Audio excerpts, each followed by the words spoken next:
வந்திருக்கிற மகான்கள், மகரிஷிகள், புண்ணியாத்மாக்கள், வியாசர், பராசரர், சுகர் முதலானவர்கள் எத்தனை எத்தனை பேர் இருக்கிறார்களோ அத்தனை பேருக்கும் பிரணாமங்களை, வணக்கங்களை தெரிவித்துக் கொண்டு,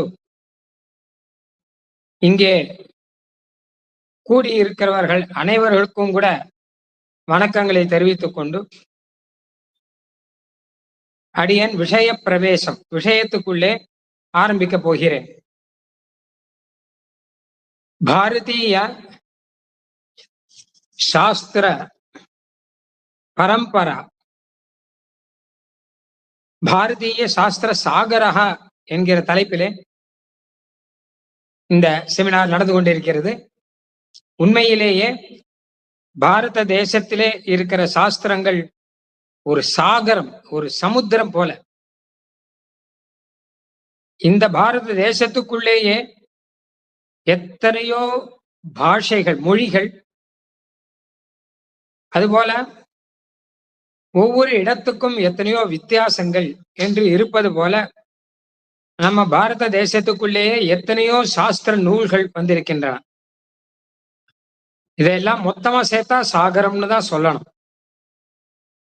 எப்படியானால் எல்லா நதிகளும் சேர்ந்து கடைசியிலே கடலில் கலக்கின்றனவோ அந்த மாதிரியாக பாரத தேசத்திலே வந்த சாஸ்திரங்கள்னு பல சாஸ்திரங்கள் இருக்கின்றன.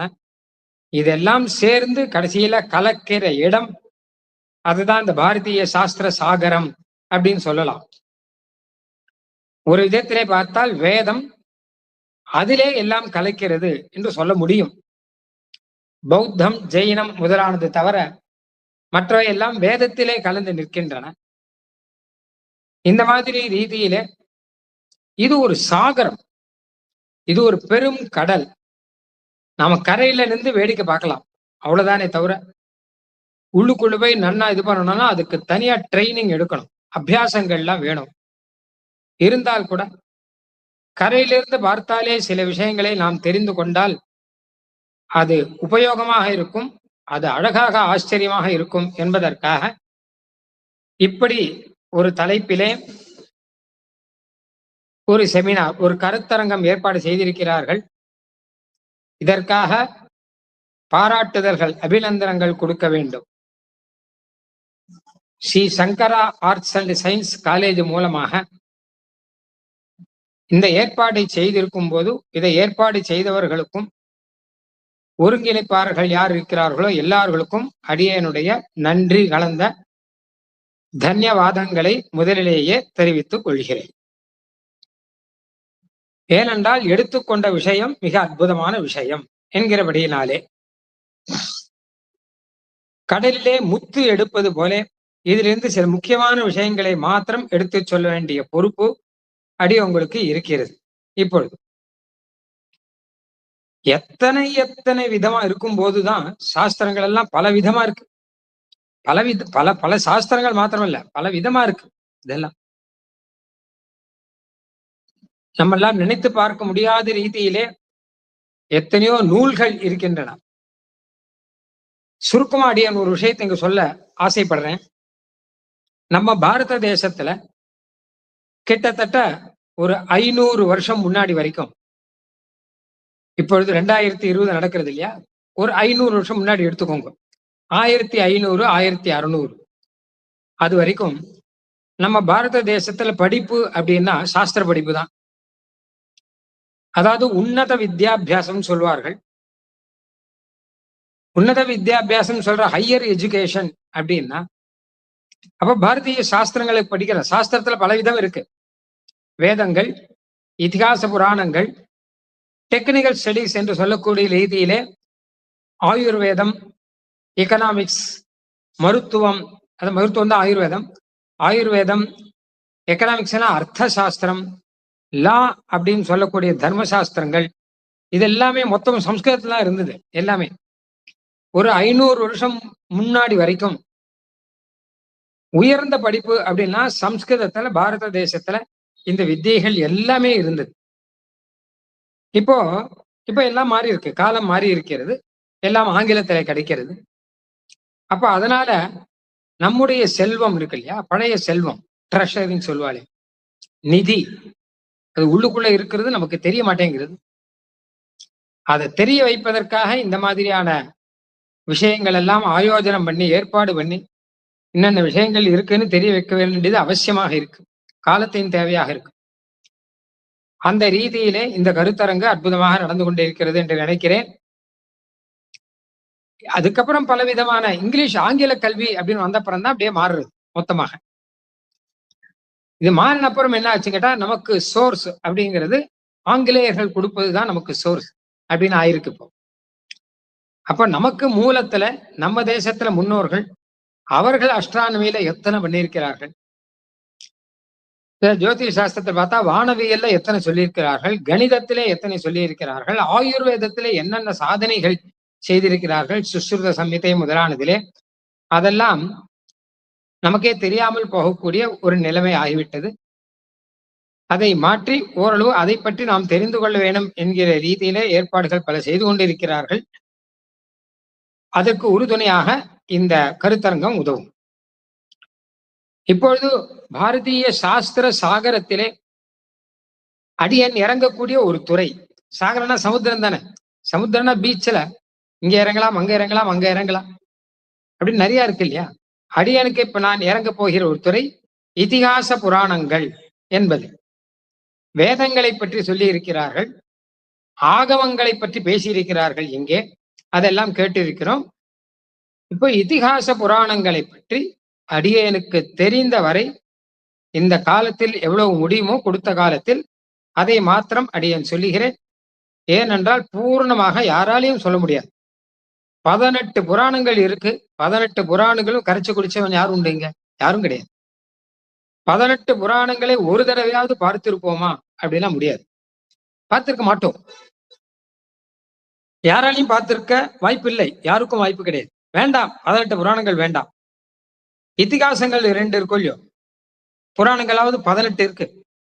இதிகாசங்கள் 2, ராமாயணம் மகாபாரதம். அதை 2ஐயும் பூர்த்தியாக நீங்கள் பார்த்திருக்கிறீர்களா அப்படின்னா அதுவும் யாராலையும் சொல்ல முடியாது. வேண்டாம், அதுல 1 மகாபாரதம், அதையே பூர்த்தியா யாராலையும் பார்க்க முடியாது. ஏன்னா மகாபாரதத்துல 1,00,000 ஸ்லோகம் இருக்கு. 1,00,000 ஸ்லோகம் இருப்பது மகாபாரதம். மகாபாரதம் அப்படின்னு பெயர் அதனால்தான். மகாபாரதம் இல்லாட்டா நம்ம பாரதமே மகாபாரதம் ஆயிருக்காது. நம்ம பாரத தேசம் இருக்கோ இல்லையோ, இதுக்கு ஒரு மகத்துவம், இதுக்கு ஒரு பெருமை அப்படின்னு இருக்குன்னா அதுக்கு இந்த மகாபாரதம் ஒரு காரணம். மகா அப்படின்னா ரொம்ப பெரியதுன்னு மாத்திரம் இல்லை, பெருமை கொண்டது அப்படின்னு ஒரு அர்த்தம். 2 அர்த்தம் உண்டு. இன்றைக்கும் உலகத்திலேயே மிகவும் பெரிய புஸ்தகம் அப்படின்னா மகாபாரதம் தான். அதை காட்டிலும் பெரிய புஸ்தகம் இன்னும் யாரும் எழுதலை. 1,00,000 ஸ்லோகம், 32 லட்சத்துக்கு மேல எழுத்துக்கள், இதை கொண்டிருக்கிறது இந்த மகாபாரதம் அப்படிங்கிறது. நடுவுல உரைநடை கூட உண்டு. இவ்வளவு பெரிய புஸ்தகம் மனுஷனால எழுத முடியாது, கஷ்டம். இதை வியாசர் எழுதினார், வியாசர் இயற்றினார். வியாசரால முடியும், ஏன்னா வியாசர் அவதாரமானவர். வியாசாய விஷ்ணு ரூபாய, பகவான் விஷ்ணுவே வியாசராக அவதாரம் பண்ணி இந்த மகாபாரதத்தை நமக்கு கொடுத்திருக்கார் அப்படின்னு சொல்றது. ஏன்னா மனுஷனால செய்ய முடியாது. நம்மளால எழுத முடியாட்டா பரவாயில்ல, படிக்க கூட முடியலன்னா 1,00,000 ஸ்லோகத்தையும் பூர்த்தியா உட்காந்து படிப்பதற்கே நமக்கு சமயம் இல்லை. அப்படி இருக்கச்சு நம்ம எங்க எழுத முடியும்? எப்படி ரச்சனா செய்ய வேண்டியதை ஏற்ற முடியும்? எப்படி ஏற்ற முடியும்? அப்படி மகாபாரதம் ஒண்ணுக்கே அத்தனை பெருமை இருக்கச்ச, இதிகாசங்கள் அப்படின்னு 2 இதிகாசங்கள், ஸ்ரீமத் ராமாயணம், ஸ்ரீ மகாபாரதம். புராணங்கள் அப்படிங்கிறது 18 இருக்கு, முக்கியமாக பிரதானமாக. இதை பற்றி தான் அடியன் பேசணும். அடியன் இப்ப சொன்ன மாதிரியாக இதை பூர்த்தியா தெரிஞ்சுட்டு பேசுறேங்கிறது கிடையாது. தெரிஞ்சுட்டு யாருமே பேச முடியாது. எல்லாம் மேலோட்டமா பார்த்துட்டு தான் பேசுவா எல்லாரும், அவ்வளவுதான். அந்த ரீதியிலே அடியன் என்னுடைய மதிக்கு எட்டின வரை ஓரளவு முக்கியமான தகவல்களை சொல்வதற்காக இப்பொழுது முயற்சி செய்கிறேன். இதிகாசங்கள் புராணங்கள்னு 2 கொடுத்திருக்கா. இந்த 2ஐயும் சேர்த்து ஒன்னாதான் சொல்ற வழக்கம், இதிகாச புராணங்கள் அப்படின்னு. என்ன காரணம் அப்படின்னா, இந்த ரெண்டுத்துக்கும் கிட்டத்தட்ட ஒரே ஸ்டைல் தான் இருக்கு. அதாவது நிறைய ஸ்லோகங்கள்லாம் இருக்கும். ராஜாக்களுடைய சரித்திரங்கள், கதைகள் எல்லாம் நிறைய இருக்கும். இன்னும் பல விஷயங்கள்லாம் கொட்டி கிடக்கும் அப்படின்னு.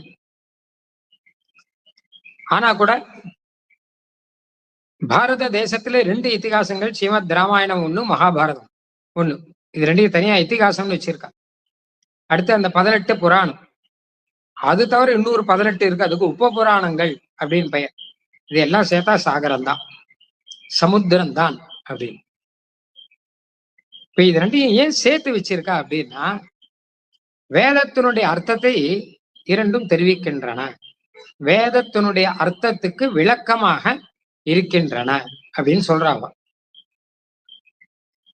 வேதத்தினுடைய அர்த்தத்துல ஆத்ம ஞானம், வேதத்தினுடைய அர்த்தத்திலே 2 உண்டு. ஒண்ணு யாகம் முதலான செயல்கள், 2வது ஞானம். அந்த ஞானத்தை சொல்வதற்கு வந்திருக்குதான் இந்த இதிகாச புராணங்கள். மனுஷனுக்கு தேவையான ஞானத்தை எல்லாம் அப்படியே கொட்டி கொட்டி கொடுக்கின்றன இந்த இதிகாசங்களும் புராணங்களும். என்னென்ன விஷயம் தெரிஞ்சுக்கணுமோ எல்லாம் இருக்குது. மகாபாரத்தை பத்தி சொன்னார், இதுல இல்லாததே கிடையாதுன்னு. எல்லா பொருளும் இதன்பால் உள்ள, இதன்பால் இல்லா பொருளே இல்லைங்கிறார்.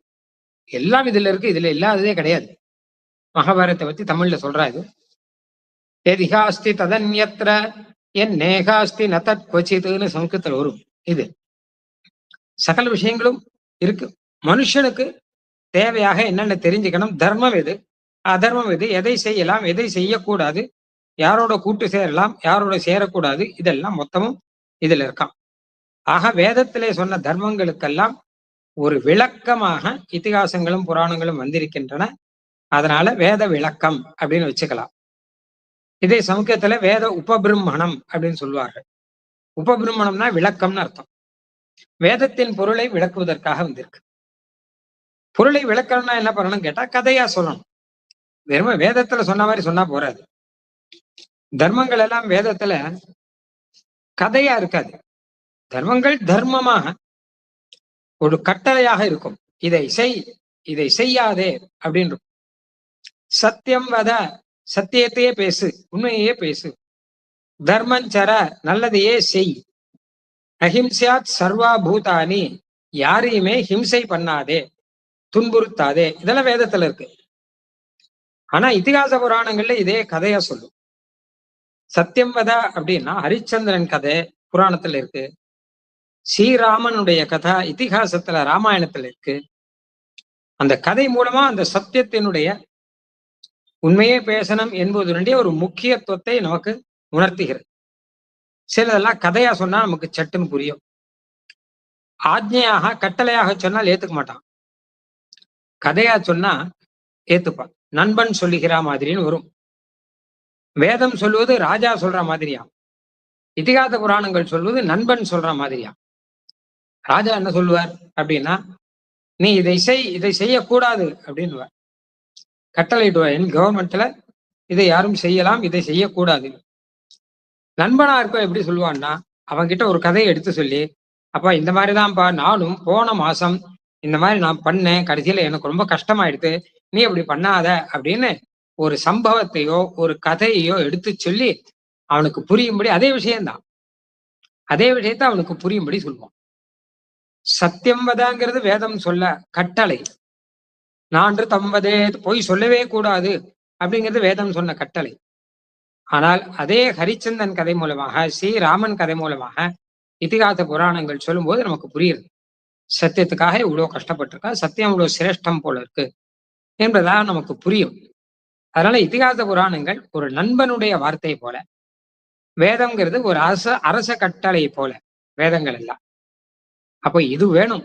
இதன் மூலமா சொன்னாதான் எல்லாருக்கும் புரியும். ஒரு நண்பன் சொல்ற மாதிரி ஒரு கதையை சொல்லி அவளுக்கு புரிய வைக்கணும். தர்மஞ்சர வேதத்துல சொல்லியிருக்கு கட்டளை. தர்மத்தை தான் செய்ய வேண்டும், வேற எதையும் செய்யக்கூடாது. அதர்மத்தை செய்யக்கூடாது, தர்மத்தை தான் செய்ய வேணும் அப்படின்னு இருக்கு. அப்ப இதிகாச புராணங்கள்ல பார்த்தா, இதிகாசத்துல ராமாயணத்துல ராமர் செய்த தர்மங்கள் எத்தனையோ இருக்கு. மகாபாரதத்துல தர்மபுத்திரர் யுதிஷ்டிரர் அவர் செய்த தர்மங்கள் அப்படின்னு நிறைய இருக்கு. அந்த மாதிரி புராணங்கள்ல பல தர்மங்கள்லாம் சொல்லி இருக்கு. அப்போ கதை கதையா சொல்லும் போது பல விஷயங்கள் நமக்கு சட்டுன்னு புரியும். குறிப்பாக குழந்தைகளுக்கெல்லாம் இன்னொன்னா புரியும். அதனாலே வேதத்தில் சொன்ன விஷயங்களையே கதைகள் மூலமாக, சரித்திரங்கள் மூலமாக, கதைனா ஏதோ இந்த கதை நினைக்க கூடாது, கற்பனை கதை இல்லை, ஒரு சம்பவம் நடந்திருக்கு, நடந்த சம்பவம் மூலமாக நமக்கு புரிய வைக்கவை, அதற்காக வந்தவை இதிகாசங்களும் புராணங்களும். இந்த விஷயத்தை ராமாயணமும் சொல்லுகிறது, மகாபாரதமும் சொல்லுகிறது. ராமாயணத்துல வேத உபபிரம்மணார்த்தாய தாவக்ராஹயத பிரபுன்னு வால்மீகி மகர்ஷி ராமாயணம் பண்ணி முடிச்ச உடனே அது அப்படியே வேதத்தினுடைய விளக்கமா இருக்கே, அப்ப இதை பிரச்சாரம் பண்ணலாம் அப்படின்னு நினைச்சாராம். ஜனங்களுக்கெல்லாம் தெரியணும். அதே மாதிரிதான் மகாபாரத்தையும் இதிகாச புராணாபியாம் வேதம் சமூப பிரம்மையே, இத்தியாத புராணங்களை வச்சுட்டு வேதத்தினுடைய அர்த்தத்தை நல்லா புரிஞ்சுக்கலாம் அப்படின்னு வருது. ஆகையினாலே இதிகாசங்களும் புராணங்களும் தர்மங்களை, வேத தர்மங்களை, மனுஷ தர்மங்களை நமக்கு எடுத்து சொல்வதற்காக, கதை மூலமாக சொல்வதற்காக வந்திருக்கின்றன அப்படின்னு புரிஞ்சுக்கலாம். அதுல இதிகாசம் 2 முதலே சொன்னேன், புராணங்கள் 18. இதிகாசம்னா என்ன அர்த்தம்? இதி ஹ ஆச, இது இப்படி, ஹ தானே இப்படித்தானே, ஆச இருந்தது, சம்பவித்தது, இப்படித்தானே சம்பவித்தது, சம்பவிச்சது எதானா இதான், this is that what happened அப்படின்னு சொல்றா இல்லையா, அந்த மாதிரியாக இதுதான் நடந்த விஷயம், இதுதான் சுவாமி சார் நான் சொல்றேன் நடந்த விஷயம் இதுதான். அந்த இதிகாசம்னா அந்த நடந்த விஷயம்னு அர்த்தம். என்ன நடந்தது அப்படின்னா, நடந்த விஷயம் இதுதான் அப்படின்னு ராமாயணம் மகாபாரதம் 2 நடந்த விஷயம். இங்க ஒண்ணு கதை சொல்லிட்டு இல்ல, அம்புலிமாமா கதை இல்ல, இல்ல பஞ்சதந்திர கதைகள் சொல்ற கதா சாகித்யம் இல்லை. இது கதா சாகித்யம் வேற, இதிகாச புராண சாகித்யம் வேற. கதா சாகித்யம்னா கதையாசிரியர் அவருடைய கற்பனையினாலே ஒரு கதையை வைத்து, கற்பனை பாத்திரங்கள் அதெல்லாம் வச்சு கதை சொல்ற. கதை புஸ்தகங்கள்லாம் பார்த்தா முதல்லயே ஒண்ணு போட்டிருப்பா, இந்த கதையில் வரும் பெயர்கள் யாவும் கற்பனையே, இந்த கதையில் வரும் சம்பவங்கள் யாவும் கற்பனையே, யாரையும் குறிப்பவை இல்லை என்பதை நான் தெரிவித்துக் கொள்கிறேன் முதல்ல வரும். எந்த கதையிலும் இது போடணும், இது போடணும்னு வச்சுக்கோங்க, ஆபத்து பின்னாடி எவனா ஒருத்தன் கேஸ் போட்டுருவான்.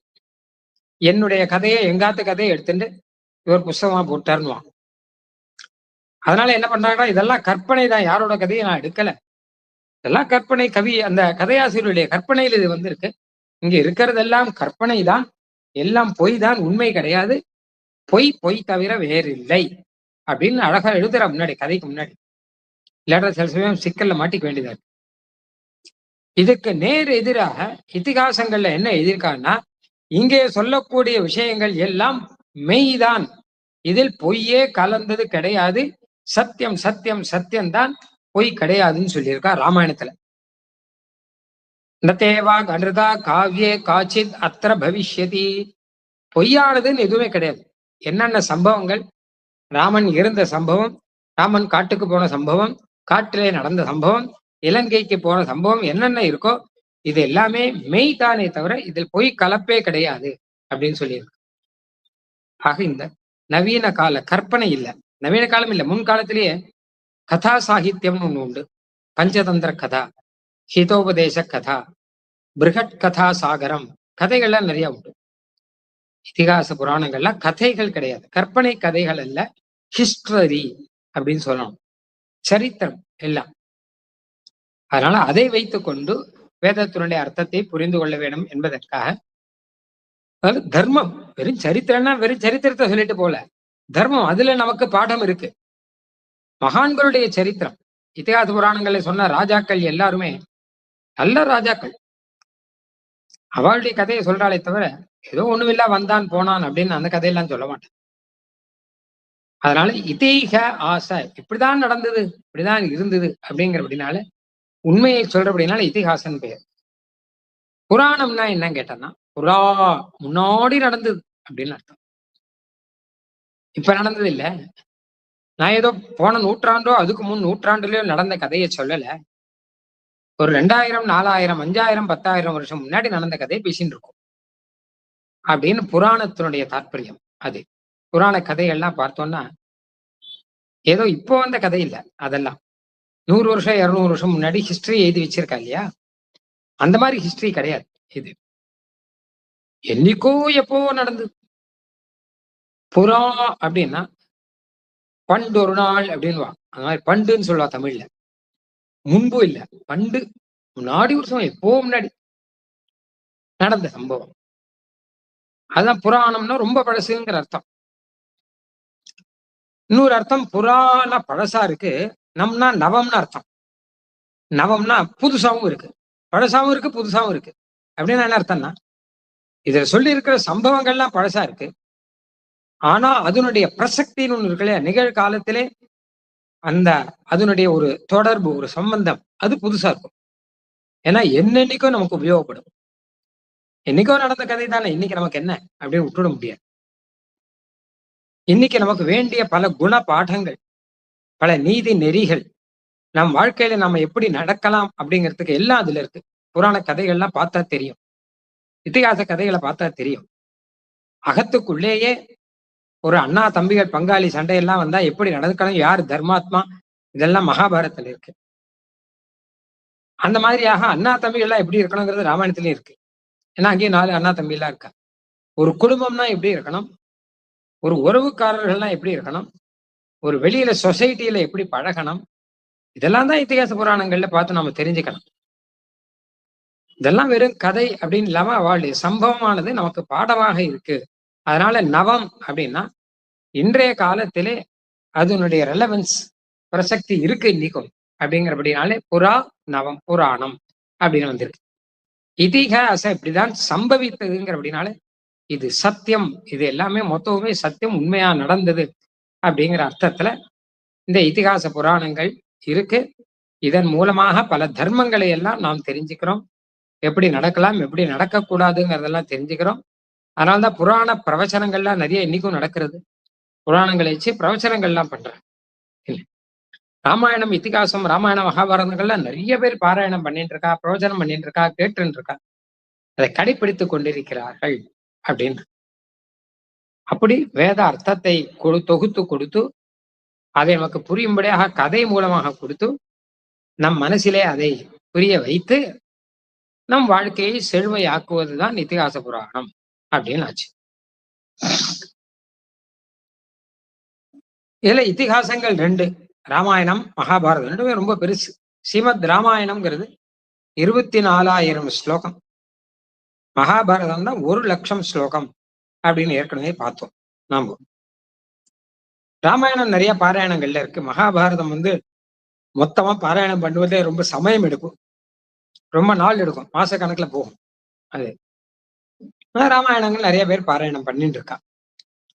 அந்த கதையை தெரிஞ்சுக்கணும், அந்த சரித்திரத்தை தெரிஞ்சுக்கணும். அது மட்டும் இல்லாமல் தெய்வ சங்கல்பம் உண்டு அதுல. அதனால தெய்வத்தினுடைய அனுகிரகத்தை வாங்கி கொள்ள வேண்டும். அதற்காகவும் இந்த மாதிரி இதிகாச புராணங்கள் இருக்கு. அதனால இதிகாசம் புராணத்தெல்லாம் ஏதோ கதை மாத்திரம் இருக்குன்னு இல்ல, கதை இருக்கு, தர்மம் இருக்கு, தெய்வங்களை பத்தி எல்லாம் சொல்லி இருக்கு. வேதத்தில் இருக்கிறது மொத்தம் எல்லாம் இருக்கு. உதாரணமாக இந்த புராணம் கேள்வியோ, புராணத்துக்கு லட்சணம் ஒண்ணு சொல்றான். சர்க்கஸ்ச பிரதிசர்க்கஸ்ச வம்சோ மன்வந்தராணிச்சா அப்படின்னு ஆரம்பிச்சு, வம்சானுசரிதஞ்சேதி புராணம் பஞ்சலட்சணம். புராணத்துக்கு 5 லட்சணம் இருக்கான்.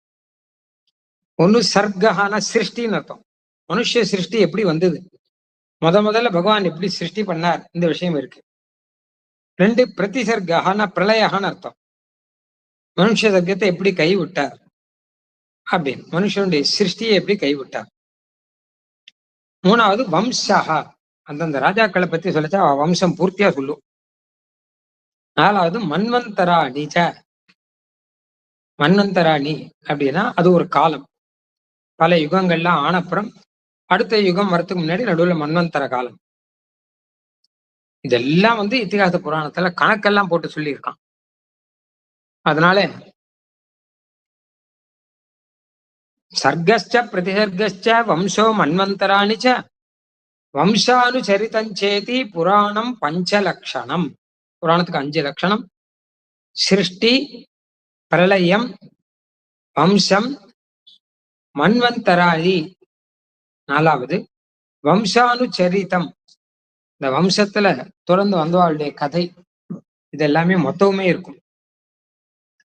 புராணம் 5 லட்சணம் அப்படின்னு சொல்றான். ஆக இப்போ 2 விஷயமாச்சு புராணத்துல. ஒண்ணு என்ன கேட்டா வேதத்தினுடைய அர்த்தம், அதை சுருக்கி கொடுக்கிறது. 2வது பூலோகத்துல எங்க வாழணும், எப்படி வாழணுங்கிற அர்த்தத்தை கொடுக்கிறது. 3வது இப்ப நம்ம பார்த்த மாதிரி சர்க்கம், பிரத்யர்க்கம், வம்சம், மன்வந்தரம், வம்சானுச்சரிதம், இது எல்லாத்தையும் கொடுக்கக்கூடியது அப்படின்னு தெரியுது. இது மட்டும் இல்ல, இத்திகாச புராணங்கள்ல இன்னும் நிறைய இருக்கு. இந்த புராணங்களை எல்லாம் பார்த்துட்டு வெளிநாட்டுக்காரர்கள் என்ன எழுதிக்கா தெரியுமோ இல்லையோ, இதுக்கு எதாவது பேர் வைக்கணும். என்ன பேர் வைக்கிறதுன்னு தெரியல அவளுக்கு. என்சைக்ளோபீடியான்னு பேர் வச்சிருக்காங்க. எல்லா தகவலும் கிடைக்கும் இடம் இது. ஏன்னா ஒரு பக்கம் பார்த்தானா சிருஷ்டி, பிரளயம் இதை பத்தி எல்லாம் சொல்லியிருக்கு. பூமி எப்படி வந்தது. இன்னொரு பக்கம் பார்த்தா எது நல்லது எது கெட்டதுன்னு மாரல் வால்யூஸ் அதெல்லாம் சொல்லியிருக்கு. இன்னொரு பக்கம் பார்த்தா தெய்வ சங்கல்பம், பகவான் யாரு, ஈஸ்வரன் யாரு, பரபிரம்மம் யாரு அப்படிலாம் சொல்லியிருக்கு. எல்லா விஷயமும் இந்த இத்திகாச புராணத்துல இருக்கு. இதுல இல்லாத விஷயமே கிடையாது என்று சொல்லும்படியாக சகல விஷயமும் இந்த இத்திகாச புராணங்களுக்குள்ள அடக்கி கிடக்கிறது. அதனால இது என்சைக்ளோபீடியா. அது மட்டும் இல்ல, ஹிஸ்டரி இருக்கு, ராஜாக்களுடைய சரித்திரம் இருக்கு, ஜியாகிரபி இருக்கு. பெருமாள் ராமன் அயோத்தியாலேருந்து கிளம்பி சரியு நதியை தாண்டி யமுனா, கங்கா நதியெல்லாம் தாண்டி சித்திரக்கூட்டத்துக்கு அங்கிருந்து நேரா சித்திரக்கூட்டத்திலிருந்து தண்டகாரண்யத்துக்குள்ள பிரவேசம் பண்ணி அசுரர்களை எல்லாம் ஜெயித்து இப்படி கதை பொறுக்கலையும். இந்த ராமன் போன பாதையெல்லாம் இன்னைக்கும் இருக்கு. வேற எப்படி ஆனா சித்திரக்கூடம் போனார், அங்கிருந்து பஞ்சவட்டிக்கு எப்படி போனார், இது எல்லாம் இருக்கு. ஆக இது ஜியாகிரபி கூட அப்படின்னு சொல்ற.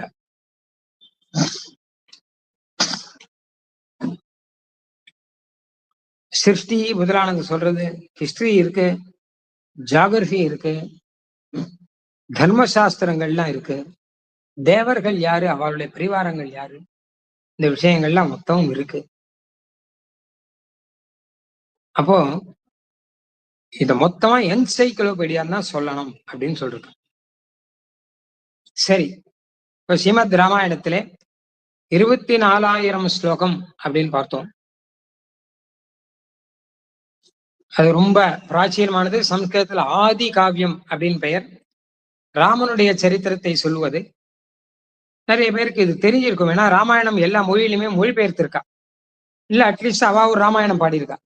தமிழ்ல கம்பராமாயணம் மாதிரி, மலையாளத்துல எழுத்தச்சன் ராமாயணம் மாதிரி, ஹிந்தியில துளசிதாஸ் ராமாயணம் மாதிரி எல்லா மொழியிலையும் இருக்கு ராமாயணம். ராமன் கதை எல்லாருக்கும் தெரியணும், எனக்கு தெரியாதுன்னு சொல்லக்கூடாது. ஏன்னா நமக்கு தேவையான விஷயங்கள்லாம் ராமாயணத்துல நிறைய இருக்கு.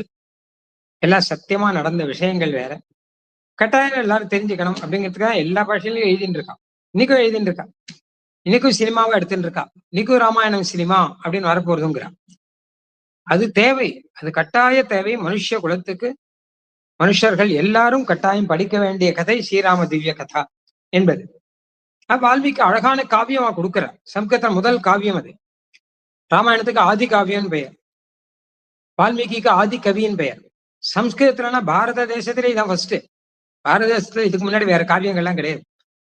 முதல்ல வந்த ஒரு காவியம், முதல்ல காப்பியம்னு இல்ல தமிழ்ல, முதல்ல வந்த கவி வால்மீகி தான். முதல்ல வந்த காப்பியம்ங்கிறது ராமாயணம் தான். அப்படியெல்லாம் பெருமை உண்டு. அதே சமயம் ரொம்ப ஆச்சரியமா இருக்கும். அதாவது ஒரு கவிதை அப்படிங்கிறது எப்படி இருக்கணுமோ, கவியினுடைய திறமையை மொத்தம் கொட்டி கிடக்கணுமோ அப்படியெல்லாம் இருக்கு அதுல. ஆக ராமாயணம் உத்தமமான ஒரு காவியம். அதே சமயம் அது ஒரு மாறம், அது ஒரு வேத அர்த்தத்தை தெரிவிக்கிறது இல்லையோ, அதனால இதிகாசம் அப்படின்றது. அது சகல விஷயங்களும் இருக்கு. ஜியாகிரபி நான் சொன்னேன், ராமன் அங்கிருந்து கிளம்பி சித்திரக்கூட்டம் லங்கைக்கு போற வரைக்கும் அங்க நடுவுல என்னென்ன நதி இருக்கு, என்னென்ன மலை இருக்கு, என்னென்ன தேசம் இருக்கு, எல்லாம் ராமாயணத்துல இருக்கு. வானரங்கள் சீதா தேவியை தேட போகும்போது என்னென்ன ஊருக்கு போனா மொத்தமும் இருக்கு அதில். அவன் என்னன்னு சொல்ல முடியும்? சகல விஷயங்களும் கொடுக்கக்கூடியது ராமாயணம். குறிப்பாக தர்மம், குறிப்பாக பக்தி. ராமன்கிறவர் அவதாரம் பண்ணவர், அவரை நாம் சரணாகதி பண்ண வேணும், அந்த விஷயங்கள் எல்லாமும் இருக்கு. அதே மாதிரிதான் மகாபாரதம் அப்படின்னு எடுத்தோம்னா, அது ரெண்டாவது இத்திகாசத்துல ரெண்டாவது மகாபாரதம் அப்படின்னு எடுத்தோம்னா, அதுலயும் நிறைய விஷயங்கள்லாம் இருக்கிறபடினால நமக்கு முக்கியமானது மகாபாரத கதையும் எல்லாருக்கும் தெரியும். அதுவும் இன்னைக்கும் நிறைய பேர் பார்த்துட்டு இருக்கா, எடுத்துட்டு இருக்கா, எல்லாம் பண்ணிட்டு தான் இருக்கா. மகாபாரதம் உபகதைகள்லாம் வேற நிறைய இருக்கு. இப்போ இது வியாசர் மகாபாரதத்தை பண்ணார், வால்மீகி ராமாயணத்தை பண்ணார். ரெண்டு பேரும் ஆதிகவிகள். வால்மீகி தான் ஆதிகவின்னு பெயர். ஆனா மிச்ச பேர் எல்லாரும் இவரை பார்த்து காப்பி அடிச்சவாதான் அப்படின்னு சொல்றான். அந்த மாதிரி ரீதியில கவிகளாக இருந்தவர்கள். மகாபாரத்துக்கு ஜெயம்னு பேர் சம்ஸ்கிருதத்துல. 18 பர்வா இருக்கு மகாபாரதத்துல. நிறைய விஷயங்கள் பாண்டவர்களுடைய சரித்திரம் தான். பாண்டவர்கள், கிருஷ்ணன், கௌரவர்கள், பாரத தேசத்துல வடக்க நடந்த கதை இது, நடந்த சம்பவம் இது. அதுல நமக்கு தேவையானதா இருக்கிறபடினால மொத்தத்தையும் வியாசர் எடுத்து சொல்லியிருக்கார். மகாபாரத யுத்தம் நடக்கிற வரைக்கும், தர்மபுத்திர பட்டாபிஷேகம் பண்ணிக்கிற வரைக்கும் எல்லா விஷயத்தையும் எடுத்து சொல்லிருக்கார். அந்த மாதிரி பார்த்தோம்னா மகாபாரதம் ராமாயணம் ரெண்டு இத்திகாசம் ரொம்ப முக்கியமா இருக்கு. இத்திகாசம் தான் புராணத்தோட கிரேட். அதனால அடுத்தது புராணம் அப்படின்னு பார்த்தோம்னா 18 புராணங்கள். 18 புராணங்கள் ஒவ்வொரு புராணத்தையும் ஒருத்தர் பண்ணிருக்காருன்னு சொல்றான். விஷ்ணு புராணம் முக்கியமானது, அதை பண்ணவர் பராசரர். லிங்க புராணம் அப்படின்னு, அது மாதிரி பிரம்ம புராணம் பிரம்மா பண்ணார். பிராமதேவ புராணம் அப்படின்னு ஒண்ணு இருக்கு. இப்படி பலவிதமான புராணங்கள், 18 புராணங்கள்.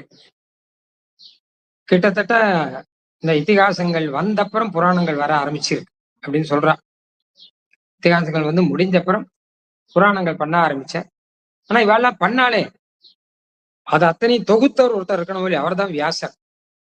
வியாசர்னாலே தொகுத்தவர்னு அர்த்தம். வியாசர்ங்கிற பதத்துக்கு தொகுப்பாளர் அப்படின்னு அர்த்தம். வியாசர் முதல்ல எதை தொகுத்தார்னா வேதங்களை தொகுத்தார். வேதங்கள் என்னென்ன யார் யார் என்னென்ன சொல்லிட்டு இருக்காளோ எல்லாத்தையும் சேர்த்து தொகுத்து வச்சார். அந்த மாதிரி மகாபாரதத்தை பண்ணார் அவர்.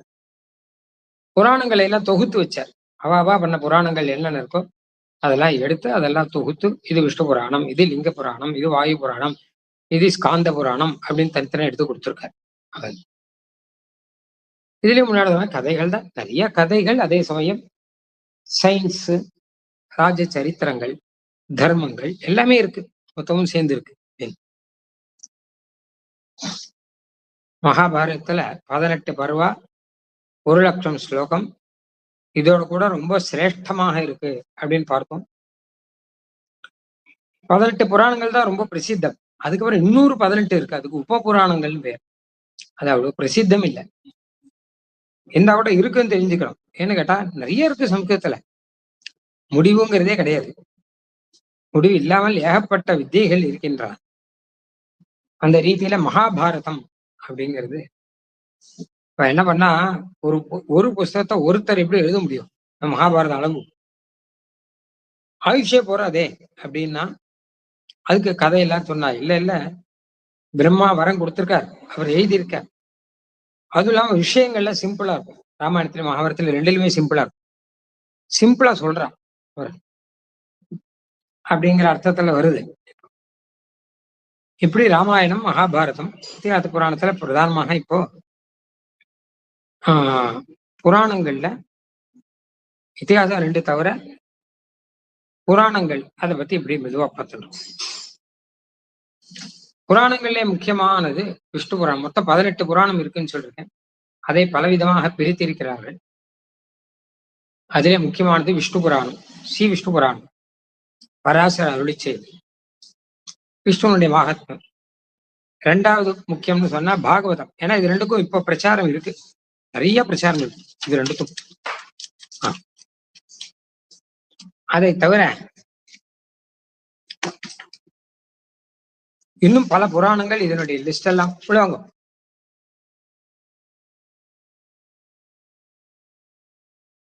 இன்னும் பல புராணங்கள். பிரம்ம புராணம், பிரம்ம புராணம் 10,000 ஸ்லோகம், பாத்ம புராணம் 55,000 ஸ்லோகம், விஷ்ணு புராணம் 23,000, சிவபுராணம் 24,000, பாகவத புராணம் 18,000, நாரத புராணம் 25,000, மார்க்கண்டேய புராணம் 9,000. இப்படி எல்லாம் கணக்கெல்லாம் இருக்கு. இப்ப விஸ்தாரமும் கூப்பிடுறது இல்லை. ஸ்கந்த புராணம் ரொம்ப பெருசு, 80,000 ஸ்லோகம் இருக்கு கிட்டத்தட்ட. சின்ன சின்ன புராணங்கள் அதெல்லாம் நிறைய இருக்கு. நான் முதல்லயே சொன்ன மாதிரி இது எல்லா புராணங்களையும் நம்மளால படிக்க முடியாது, கஷ்டம். எல்லா புராணமும் கிடைக்கிறது கிட்டத்தட்ட. அதுல இருக்க விஷயங்கள் எல்லாம் கூட தொகுத்து அது இல்லாம என்னென்ன விஷயங்கள் இருக்கு எல்லாத்தையுமே போட்டிருக்கா. குறிப்பாக தெய்வங்கள், விஷ்ணு புராணம் முதலான புராணங்கள்ல விஷ்ணுவை பத்தி இருக்கும், சில புராணங்கள்ல சிவபெருமானை பற்றி இருக்கும். இப்படி எல்லாம் இருக்கு. முக்காவாசி ஆன்மீக விஷயங்கள். அதை தவிர சொன்ன மாதிரி ராஜாக்களுடைய சரித்திரங்கள், ஹிஸ்டரி, ஜாகிரபி, இதெல்லாம் மொத்தமும் இருக்கு. உபபுராணங்கள் அப்படின்னு ஆரம்பிச்சு சனத்குமாரம், நரசிம்மம், பிருகன்னாரதீயம், துர்வாசம், கபிலம், வாமனம், பார்கவம், காளிகம், சாம்பம், சூரிய புராணம், பராசர, வாசிஷ்ட, இது மாதிரிலாம் நிறைய இருக்கு. எத்தனையோ ஸ்மிருதிகள், எத்தனையோ புராணங்கள் அநேகம் இருக்கின்றன. இதுல இது லிஸ்ட் போட்டாலே நிறைய வரும். இதுக்கெல்லாம் பாட வேதங்கள்லாம் இருக்கு. சில வடக்கே இருக்கிறது, சிலது தெற்கே இருக்காது, தெற்கே இருக்கிறது சிலது வடக்கே இருக்காது.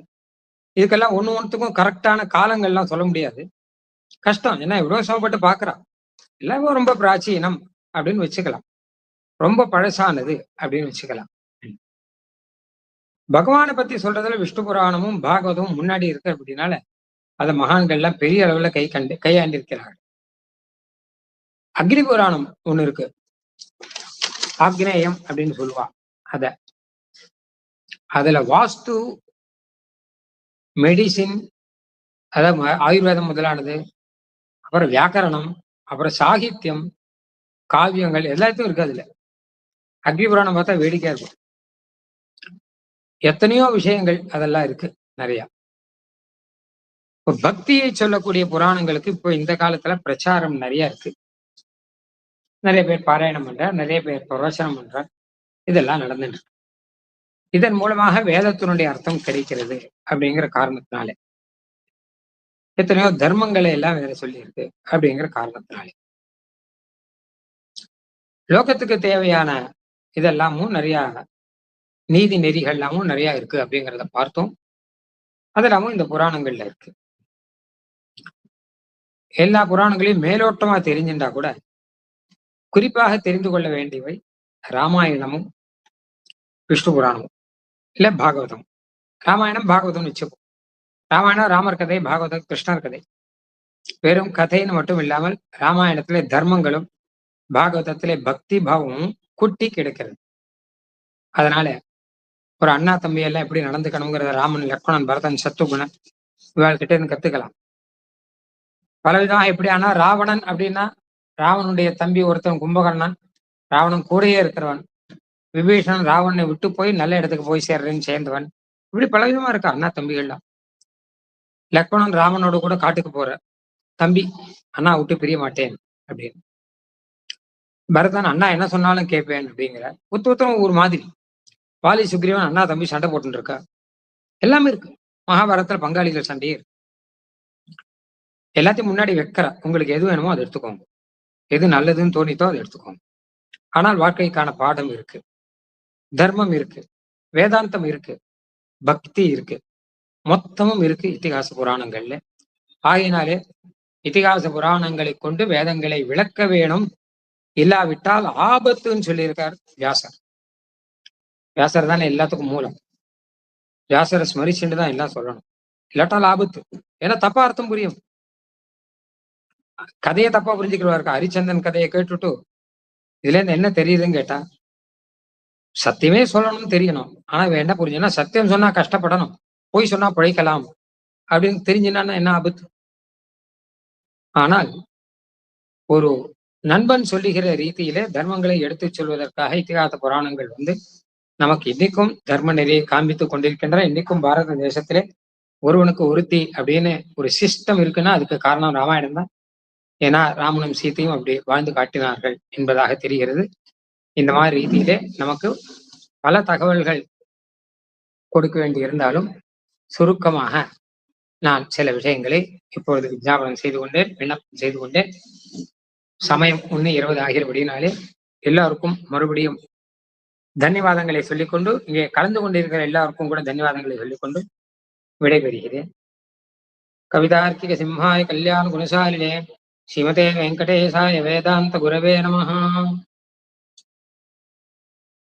அதிகப்படியான சம்ஸ்கிருத பதங்களை கலக்காமல் சுத்த தமிழிலே மிகவும் நேர்த்தியாக நமக்கு புரியும் வண்ணத்தில் உபன்யசித்தார். இந்த சுவாமியானவர் நாவல்பாக்கம் டாக்டர் ஸ்ரீ வாசுதேவாச்சார் சுவாமி ஸ்ரீமன் நாதமுனிகளுடைய 4000 திவ்ய பிரபந்தத்தை நமக்கு அருளிய, நமக்கு காப்பாற்றி கொடுத்தவரான நாதமணிகளுடைய வம்சத்தில் திருவவதாரம் செய்தவர்.